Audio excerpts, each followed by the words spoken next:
නිදහස් දින සැමරුම් පෙළපාලි සඳහා දැන් එක්වන්නේ වර්ෂ 1980 දී ආරම්භ කරන ලද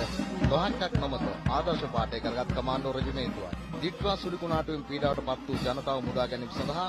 කමාන්ඩෝ මුදවා ගැනීම කණ්ඩායම් විසින් වෙනත් සහන කණ්ඩායම් වලට නගා වීමට නොහැකි උදා දුෂ්කර අන්තරදායක ප්‍රදේශවලට ගොස්